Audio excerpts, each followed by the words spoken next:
अच्छा, अस्सलाम वालेकुम। स्टार्ट करते हैं। HTML का ये बेसिक स्ट्रक्चर है, ठीक है ना। इसका आपको पता ही है, मैंने लेक्चर्स में बताया था। इसमें बस नई चीज़ ये है कि ये डॉक टाइप का एलिमेंट है। ये बताता है इसको कि HTML की ये जो डॉक्यूमेंट है वो किस टाइप का है, ठीक है। ये लैंग्वेज बता रहा है HTML के आगे कि यह इसमें लैंग्वेज कौन सी यूज़ हो रही है। EN का मतलब होता है इंग्लिश। उसके बाद ये मेटा टैग्स है। मेटा टैग्स ब्राउज़र के लिए यूज़ होते हैं। ब्राउज़र को ये बताता है कि इसमें जो कंटेंट है वो डिस्प्ले कैसे होगा, ठीक है ना। बाकी ये टाइटल है और सिंपल, और कुछ नहीं, ठीक है। इसमें style dot C S S का हमारी वर्कशॉप है, तो एक CSS की फ़ाइल बनाई है, style dot C S S, ठीक है। इसके एक्सटेंशन है डॉट CSS। नाम कुछ भी आप रख सकते हो, मैंने स्टाइल रखा हुआ है। इसको HTML में ऐड करने के ना तीन तरीके होते हैं। सबसे पहले तो ये है कि CSS होती क्या है। CSS आपके HTML के एलिमेंट्स को वो शो करवाती है उसकी स्टाइलिंग करके। लाइक मेकअप कर लो उसका, अब एलिमेंट्स का, ठीक है ना। उसके कलर वगैरह चेंज कर लो, साइज़, कलर्स, ठीक है। डिस्प्ले प्रॉपर्टीज वगैरह जितनी भी होती हैं वो सब इसमें CSS के थ्रू हो जाता है, ठीक है। और CSS में अब तीन तरह के तरीके होते हैं। एक होता है इनलाइन, एक होता है इंटरनल और एक होता है एक्सटर्नल। एक्सटर्नल के लिए हम एक्सटर्नल फाइल यूज़ करते हैं। पहले हम इनलाइन यूज़ करते हैं। इनलाइन के लिए पहले मैं कुछ एलिमेंट्स ऐड कर दूँ। हेडिंग से इसको मैं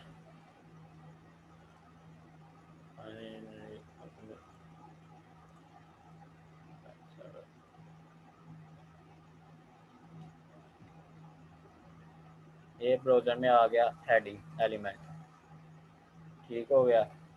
इसकी अब हमें स्टाइलिंग करनी हो तो इनलाइन स्टाइलिंग में हम इस टैग के अंदर ही स्टाइल लिखते हैं, इक्वल लगा के आगे डबल कोटेशन, ठीक है। अब इसका हमने अगर कलर चेंज करना है तो कलर के लिए हम ये प्रॉपर्टी यूज़ करते हैं, कलर कॉलन, और आगे फिर जौन सा कलर देना है, ठीक है ना। हम कुछ भी लिख सकते हैं, रेड, और आगे सेमी कॉलन। इसको सेव किया, ब्राउज़र में देखा तो एलिमेंट का चेंज हो गया कलर। पहले ब्लैक था, अब रेड हो गया। CSS में हम दो चीज़ें देखते हैं, प्रॉपर्टी और वैल्यू। इसमें अब कलर जो है वो प्रॉपर्टी है और जो रेड है वो वैल्यू है, ठीक है। हम रेड इस कलर्स को हम तीन तरीक़ों में लिख सकते हैं। एक तो सिंपल नाम लिख दें, एक ये RGB फॉर्म में है, एक ये हेक्सा फॉर्म में है, #FF000। ये कलर कोड है रेड कलर का। एक ये है RGB, रेड ग्रीन ब्लू, और उसके बाद ये HSL है। ये तीन चार तरीके हैं कलर कोड लिखने के।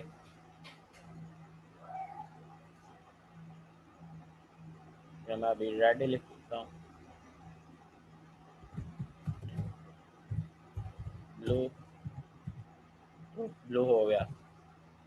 ठीक है, उसके बाद हम एक और ऐड लिख देते हैं H2 में, हेडिंग 2।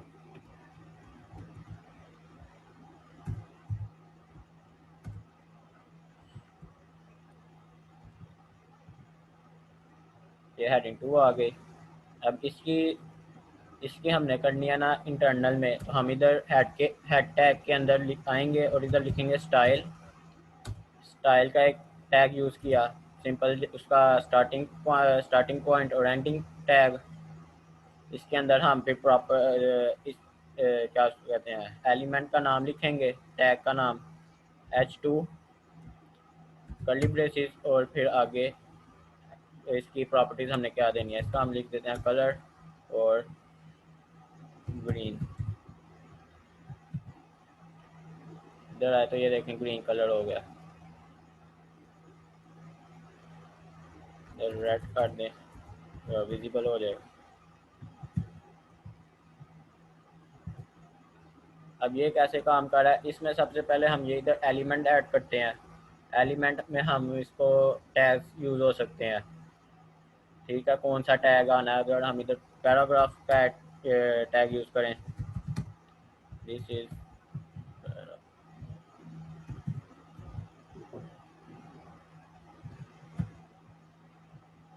पैराग्राफ। अब इधर हमने H2 लिखा हुआ है तो इधर हम P लिख देंगे। तो देखो उसने उस पैराग्राफ का कलर चेंज कर दिया। अब अगर हम इधर जितने मर्जी पैराग्राफ ऐड कर दें, उसने इस पेज में जितने भी पैराग्राफ के टैग्स होंगे उसने उसको सिर्फ पकड़ना है, उन सबको पकड़ लेगा। ठीक है ना। अगर हमने किसी स्पेसिफिक को पकड़ना है, स्पेसिफिक टैग को यूज पकड़ना है, तो उसके लिए हम फिर दो काम करते हैं, या तो इनलाइन स्टाइलिंग कर लेते हैं। ठीक है, या उसको क्लास क्लास का नाम दे देते हैं या एक आईडी दे देते हैं। ठीक है ना, ये स्ट्रक्चर होते हैं। क्लास क्लास का नाम देना हो तो फिर हम लिखते हैं क्लास इक्वल कॉलन और क्लास का नाम कुछ भी दे दो, पैरा। ठीक है ना। अगर हम अब इधर लिखें पी डॉट पैरा, तो देखें सिर्फ उस क्लास वाले को उसने चेंज किया है। अब इसको क्लास को असेस करने के लिए हम डॉट का काम डॉट यूज़ करते हैं।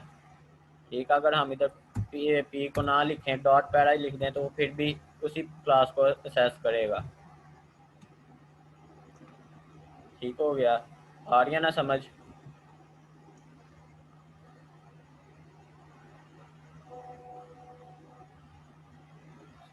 आवाज़ आ रही है ना? जी जी बिल्कुल आवाज़ आ रही है। अच्छा, उसके बाद फिर एक और स्ट्रक्चर यूज़ हम करते हैं, आईडी। आईडी जैसे आपको पता है वो होती है, यूनिक होती है, हर एक की आईडी यूनिक होती है, इसलिए हम इस स्पेसिफिक को आईडी दे देंगे। इसका नाम हम पैराग्राफ लिख देंगे। इसका नाम अगर हम पैरा लिखें तो आईडी को असेस करने का तरीका होता है हैश, हैश पैरा। अब जितनी भी आईडीज पैरा के नाम से होंगी वो उसको पकड़ेगा। जैसे अगर हम इधर, मैं इसको भी क्लास का नाम दे दूं पैरा, और इसको भी आईडी दे दूं, लास्ट वाले को आईडी पैरा, और इसको कलर दे दूं ब्लू। तो देखें, एक लास्ट इसको आईडी मिली थी और इसको आईडी मिली थी, तो उसने उस एलिमेंट्स को जिनको आईडी पैरा लिखा हुआ था उसको पकड़ा है, और जिनको क्लास को मिला हुआ था फर्स्ट और थर्ड वाले को पैरा, उसने उसको पकड़ा। ठीक है ना, ये हो गया स्ट्रक्चर्स। आईडी और पैरा और आईडी क्लास और एलिमेंट्स का पता चल गया ना।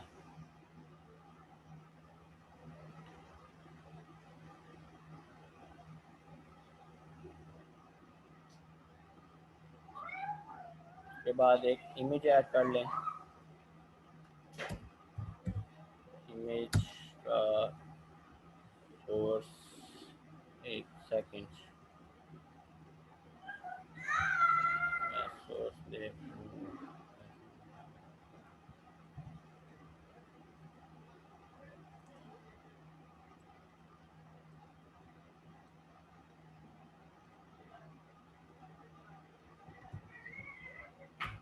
ये इमेज ऐड की हमने, ये इमेज ऐड काफ़ी बढ़िया। एक मिनट, इसको मैं साइज एडजस्ट कर लूँ, साइज ठीक है। अब इसको हमने इसमें भी स्टाइलिंग अगर ऐड करें तो आएगा इमेज, इमेज का एलिमेंट जो है IMG। उसके बाद इसमें हम दे देंगे विड्थ, विड्थ कितनी देनी है, 100 पिक्सल्स।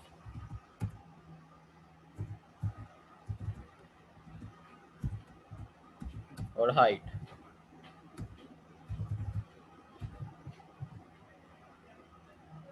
देखें, वो 100 बाय 100 की पिक्चर उसने काट दिया स्टाइलिंग, ठीक है। उसके बाद अगर हम इसको करें अलाइन, क्या उसको कहते हैं इसको, ID, इसको भी अगर ID दे दें इमेज की, ID और क्लास हम किसी भी एलिमेंट को दे सकते हैं। बस इधर हैश लगा दिया और उसने वही रखा है हाइट। अगर हम इसको,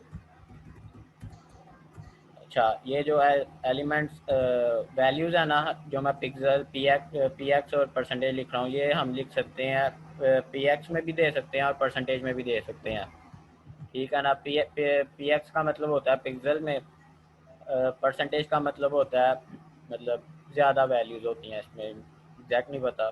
100% का मतलब होता है फुल विड्थ, मतलब स्क्रीन जितने विड्थ की है वो उस हिसाब से एडजस्ट हो जाएगा। 100% फुल विड्थ होती है, ठीक है ना। और पिक्सल्स, परसेंटेज भी पिक्सल से ज़्यादा होता है। इधर भी अगर मैं परसेंटेज लिख दूँ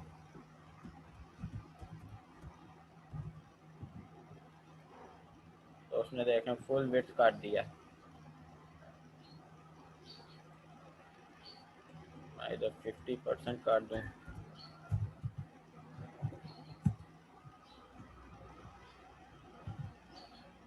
50% हुई नहीं, पिक्सल ही काट देते हैं, 300 बाय 300, ये 3 बाय 300 की आ गई। उसके बाद एक्सटर्नल की तरफ चलें तो इसको अगर मैं ख़त्म कर दूँ, एक्सक्यूज मी जी भाई, अगर इसको इमेज को सेंटर में लेके जाना हो पेज के, पेज के सेंटर में, जी एक मिनट, सेंटर में मैं चाहता हूँ कि पेज 50-50 और सेंटर में हो। चलिए हम अलाइन, अलाइन प्रॉपर्टी यूज़ करते हैं, अलाइन सेंटर। वो मैं बताता हूँ, अब एक मिनट, ये स्टाइल एक्सटर्नल से ऐसा सब बता दूँ। इंटरनल और इनलाइन की समझ आ गई है ना। इंटरनल हम हेड टैग के अंदर स्टाइल का टैग यूज़ करते हैं, और इनलाइन टैग के अंदर ही।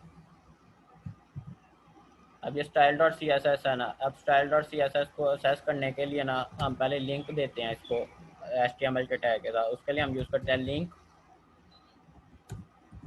लिंक का टैग यूज़ करते हैं। लिंक का टैग का एंडिंग कोई नहीं होती, इसलिए हम लिंक, फिर आगे ये रिलेशन बताते हैं कि ये जो लिंक है वो किस रिलेशन कैसा आता है, फाइल जिसके साथ हम कर रहे हैं उसका रिलेशन क्या है, वो हम बताते हैं स्टाइल शीट, ठीक है ना। ये फिक्स है स्टाइल शीट। फिर HRF के लिंक क्या है, और वो style dot C S S, जो कि हमारी फाइल का नाम है, विद एक्सटेंशन। अब ये लिंक होगी इसके साथ। अब इस तरफ आएंगे, इसमें सबसे पहले तो हम नॉर्मली ये करते हैं, मार्जिन ज़ीरो, पैडिंग ज़ीरो, इस, ठीक है ना। इसमें ये जो स्टैटिक है ना, इसका मतलब होता है ओवरऑल पेज में जितने भी एलिमेंट्स हैं ना उन सबको पकड़ लो। इस स्टैटिक का ये मतलब होता है जितने भी एलिमेंट्स हैं उन सबको ये पकड़ेगा, और उनको मार्जिन ज़ीरो का दे देगा और पैडिंग भी ज़ीरो की दे देगा। मार्जिन का आपको पता ही है क्या होता है, पेजेस में जो मार्जिन लगाते हैं साइड वो, और पैडिंग इंटर होती है, मतलब जो बॉक्स है उसके क्या उसे कहते हैं, वर्ड नहीं आ रहा, स्पेसिंग कितनी देनी है आपस में,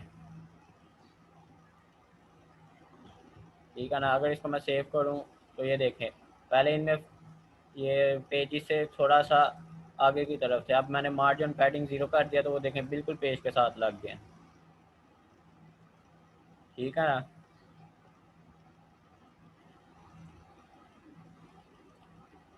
उसके बाद इसमें अब हमने आया शायद दोबारा, इसमें हम स्टाइल का टैग यूज़ नहीं करते, सिंपल जैसे इसमें सिर्फ नाम लिख के आगे वो कर्ली ब्रेसेस और वैल्यूज दे देते थे, सेम इस तरह ही करना है।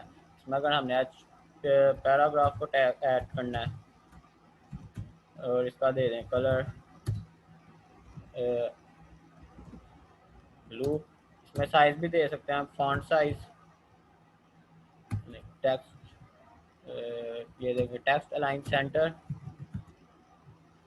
तो जितने पैराग्राफ वाले थे वो सेंटर में हो गए, उसका कलर चेंज हो गया, टेक्स्ट लाइन की वैल्यू आ गई। उसके बाद हम लिखते हैं साइज, साइज हमने कितना देना है वो पिक्सल्स में दे देते हैं 26 पिक्सल।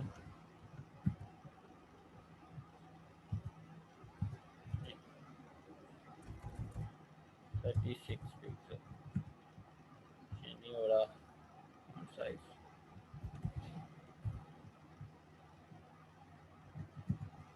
फॉन्ट साइज यूज होता है, ठीक है, फॉन्ट डैश साइज, ये भी प्रॉपर्टी है। 36 पिक्सल मैंने दिया तो उसका साइज इंक्रीज हो गया, ठीक है। उसके बाद पिक्चर को ऐड करेंगे, तो पिक्चर के लिए हम इमेज और विड्थ 300 पिक्सल और हाइट भी दे देंगे 300 पिक्सल, 300 पिक्सल। उसके बाद इसमें अलाइन कर देंगे टेक्स्ट अलाइन सेंटर, एक minute, align centre,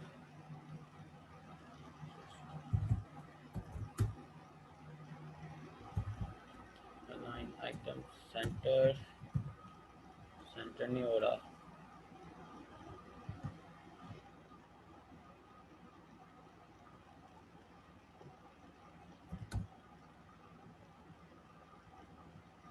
just a sir बताता हूँ आपको अलाइन सेंटर क्यों नहीं हो रहा। पी डॉट इमेज नहीं ना लिखेंगे, पी डॉट इमेज का मतलब होता है कि पी के अंदर जो क्लास है इमेज के नाम से, पी डॉट इमेज का फिर ये मतलब होगा इमेज, ठीक है ना। डॉट मैंने बताया ना, डॉट हम यूज़ करते हैं क्लास के लिए, ठीक है। उसके बाद अगर हमने मल्टीपल एलिमेंट्स को असेस करना है ना, जैसे H1 और H2 को हमने सेम कलर देना है, तो हम उसके लिए साथ कॉमा यूज़ कर देते हैं,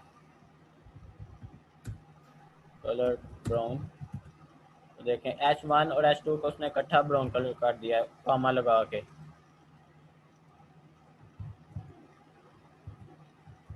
मैं इमेज को बता दूँ, अलाइन सेंटर की, अलाइन सेंटर ही प्रॉपर्टी होती है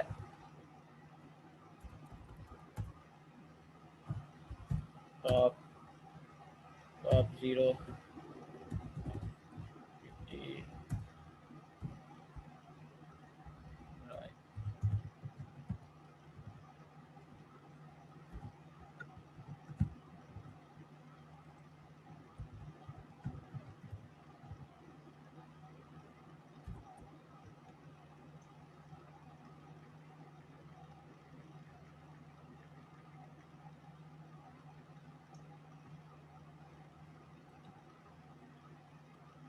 मैं इमेज के अलाइनमेंट के सेंटर आपको बताता हूँ, बाकी आपको अपनी देर बाकी चीज़ों का बता देता हूँ, ठीक है ना। उसमें आगे अगर डिव का आ गया हमारे पास, डिव H1, हेलो, ठीक है। अब H1 वो भी H1 है, ये और ये भी H1 है, लास्ट वाला और फर्स्ट वाला, ठीक है। तो हमने अगर इस स्पेसिफिक को पकड़ने करना है तो उसके लिए हम या तो सिंपल उसको वो कर दें, आईडी दे दें, या हम ये भी कर सकते हैं कि लिखेंगे div और H1, मतलब div के अंदर जो H1 है उसको पकड़ो, कलर इसका हम तो देखें उसने div के अंदर जो H1 है उसको पकड़ लिया, उसका कलर चेंज कर दिया।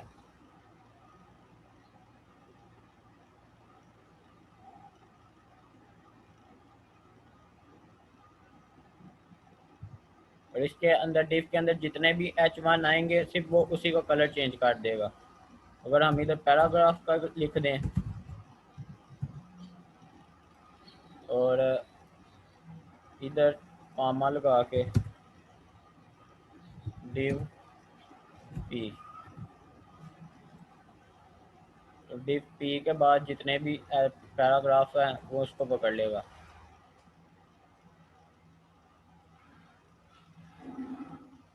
सही हो गया।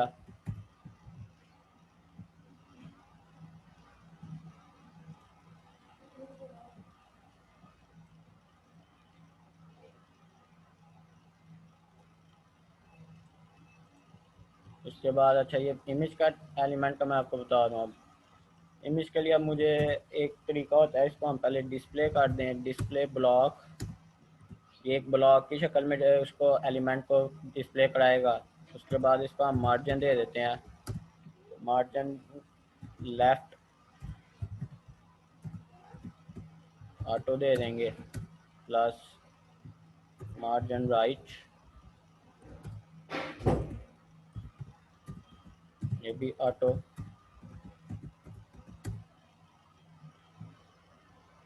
और विड्थ कर देंगे इसकी 50%। तो ये देखें सेंटर में आ गया।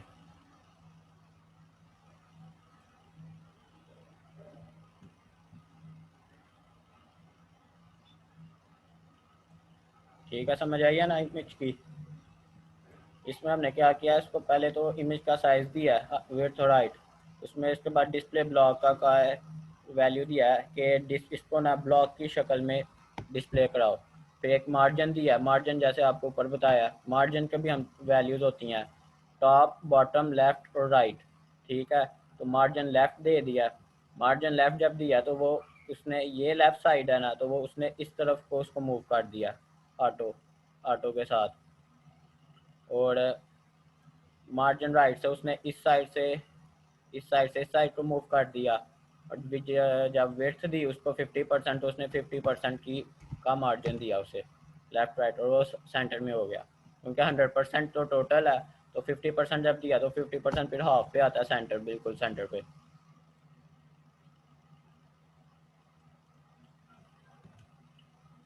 ठीक है, उसके बाद और क्या एलिमेंट्स हैं, स्ट्रक्चर हो गया, इमेज हो गया, डिव के अंदर डिव हो गया, ये आईडी क्लासेस। ठीक है, अच्छा ये जो स्ट्रक्चर्स मैंने आपको बताया ना कि एलिमेंट्स को असेस कैसे करना है, एलिमेंट का नाम लिख देना, क्लास और आईडी वगैरह देना, ये थी सिंपल स्ट्रक्चर्स। ठीक है ना, इसमें और भी वैल्यूज़ आ जाती हैं जिसमें हम हावर इफेक्ट्स आ जाते हैं। मतलब अगर हम इमेज को डिव डॉट H1 को बल्कि करें H1 हावर, मतलब जब माउस ऊपर आएगा इस एलिमेंट के तो फिर क्या एलिमेंट क्या होगा। फिर हम कलर इसका चेंज करके देखते हैं, इसका कलर वैसे कौन क्या कलर है, ठीक है ब्राउन है तो हम ग्रीन कर देते हैं। ये देखें जब इसके ऊपर हमने माउस में मैं लाया हूँ तो उसका कलर चेंज हो गया। ठीक है,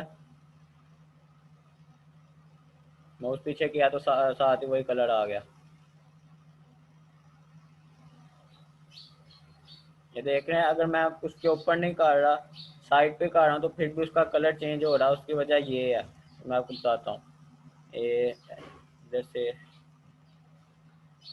H1 को खत्म करके ना इसका बैकग्राउंड कलर लिख दो ना, बैकग्राउंड, हाँ ये बैकग्राउंड प्रॉपर्टी भी है कि हम बैकग्राउंड कलर चेंज कर सकते हैं। ठीक है ना, किसी का भी बैकग्राउंड बैकग्राउंड लिखेंगे ना,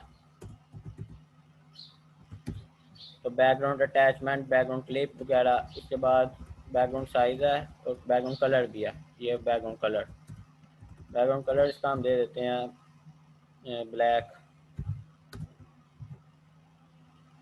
तो ये देखें एच टी एम एल इस टैग ने टोटल ओवरऑल स्क्रीन के ऊपर कवर लिया हुआ है। मतलब अगर हम इसमें भी आएंगे ना तो उसका मतलब है कि हम उस एलिमेंट के ऊपर ही हैं। ठीक है ना, इसलिए अगर मैं इधर भी कर रहा हूँ तो वो उसका कलर चेंज कर रहा है, अगर मैं नीचे कर रहा हूँ तो देखें साथ उसका कलर चेंज हो गया। ठीक है, इसका भी चेंज हो रहा है। ठीक है, क्योंकि उसने ओवरऑल सारे H1 की टैग्स को का होवर इफेक्ट में ये कलर चेंज कर दिया। इसको भी ख़त्म करने के लिए हम प्रॉप या क्लासेस और आईडी का इस्तेमाल करते हैं। ठीक है, ज़्यादातर एडवांस लेवल पे हम क्लासेस ही यूज़ करते हैं। ठीक है ना, एलिमेंट्स का नाम लिख के काम नहीं करते, क्लासेस और आईडी ही यूज़ करते हैं। क्लासेस और आईडी लिख के तो फिर एलिमेंट्स को चेंज करते हैं। अगर हमने अब इसमें एक डिव दे देते हैं, डिव बना लें, डिव डॉट बैक इमेज, ये शॉर्ट फॉर्म थी। डिव डॉट डिव बनाई है, उसको क्लास हमने दे दिया बैक इमेज की। ठीक है ना, इसमें सी के भी ऐड कर दूँ।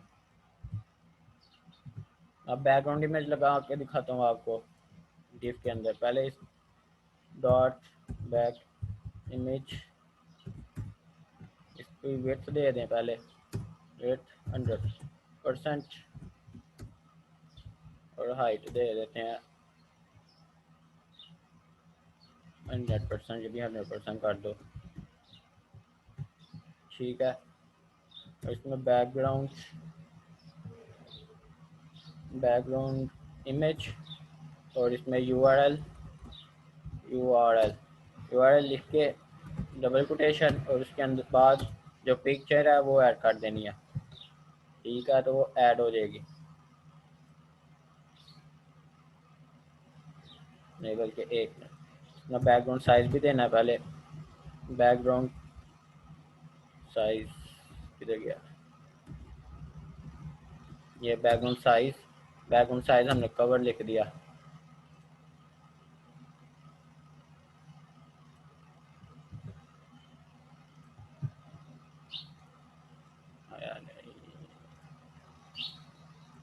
Background attachment, background size,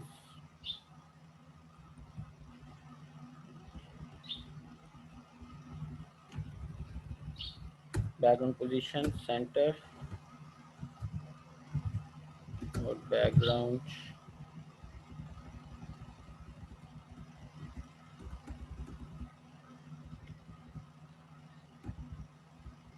repeat, no repeat,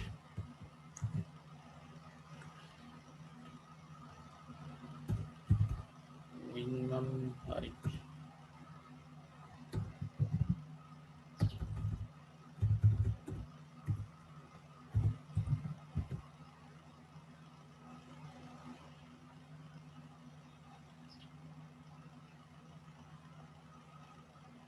अच्छा 10 मिनट, ये देखें पिक्चर लग गई है।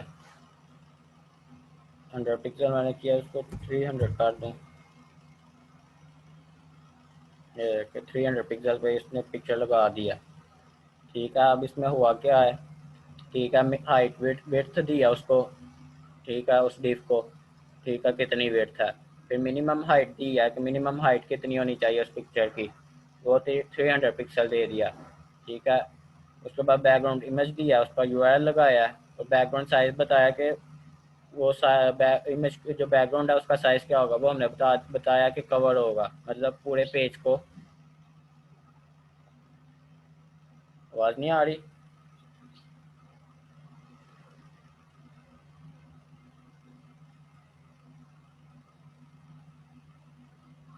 अच्छा आ रही है। ठीक है, बैकग्राउंड इमेज लगा दी, फिर बैकग्राउंड साइज हमने बता दिया, कवर का मतलब पूरे पेज पे कवर आ जाएगा। पोजीशन हमने बता दिया कि सेंटर, जो इमेज की पोजीशन है वो सेंटर पे आएगा। ठीक है ना, इसमें और भी वैल्यूज ऐड कर सकते हैं, जैसे या बॉटम, सेंटर, लेफ्ट, राइट वगैरह। मोस्टली सेंटर यूज़ होती है। फिर बैकग्राउंड रिपीट हमने बता दिया कि नो रिपीट।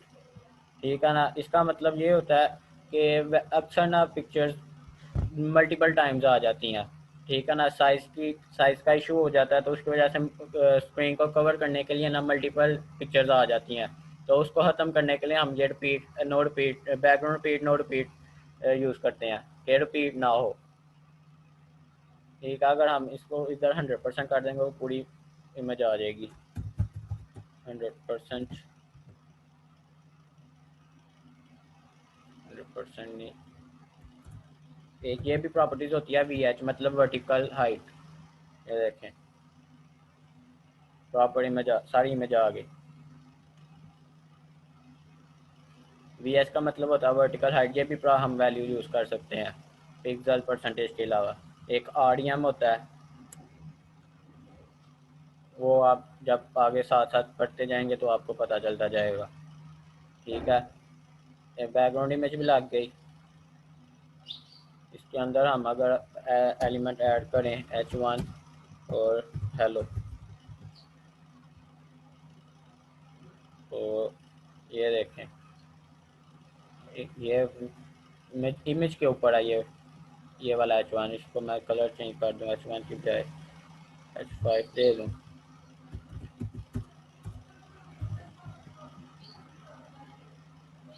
तो ये देखें, ये इमेज के साथ है, इमेज के ऊपर है। इसको मैं थोड़ा सा बड़ा कर दूँ, H5, और तो पैडिंग दे देता हूँ। फॉन्ट साइज का इंक्रीज कर लूँ, फॉन्ट साइज 26 पिक्सल्स, और पैडिंग दे दूँ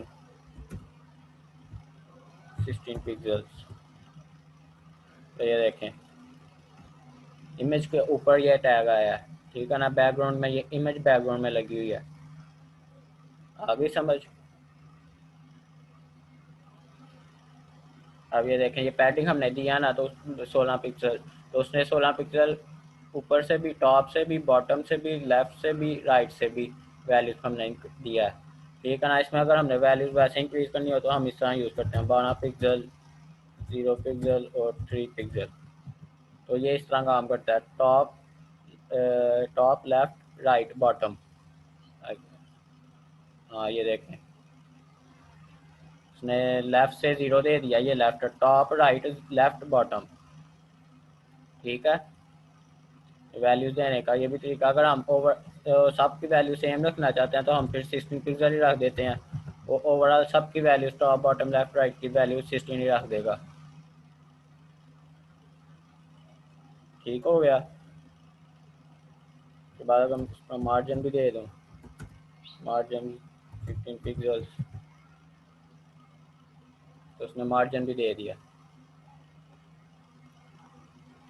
ज़्यादा फील नहीं हुआ क्योंकि थोड़ा सा मार्जिन है, 50 पिक्सल। ये देखें, आप फील हुआ होगा। अब इसने ये ओवरऑल इमेज को भी काट रहा है, मार्जिन दे रहा है। ठीक है ना, ऊपर से देखें नीचे आ रहा है, और इसके एलिमेंट भी इस तरफ गया है। ये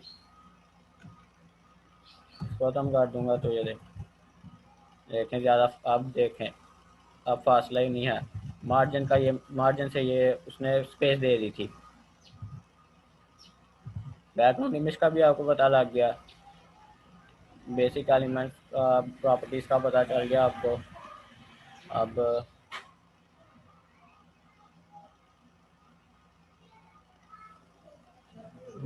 यही था, ज़्यादातर बेसिक यही है अभी। बेसिक ही अभी आपको बताना था, तो बेसिक फ़िलहाल यही है।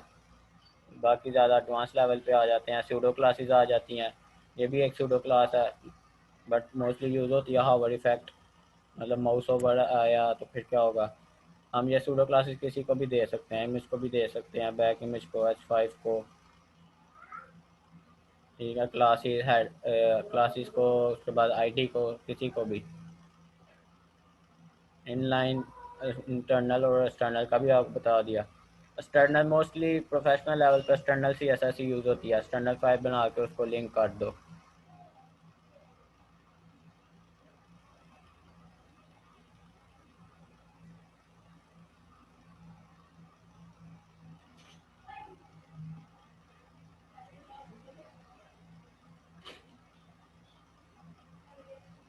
ठीक है, क्लास भी ओवर होने वाली है, 3 मिनट रह गए हैं।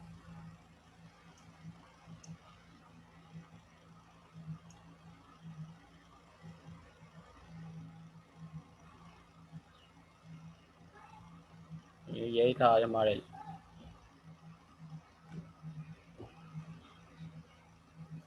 चलें ठीक है, मैं एंड करने लगा हूँ, यही था।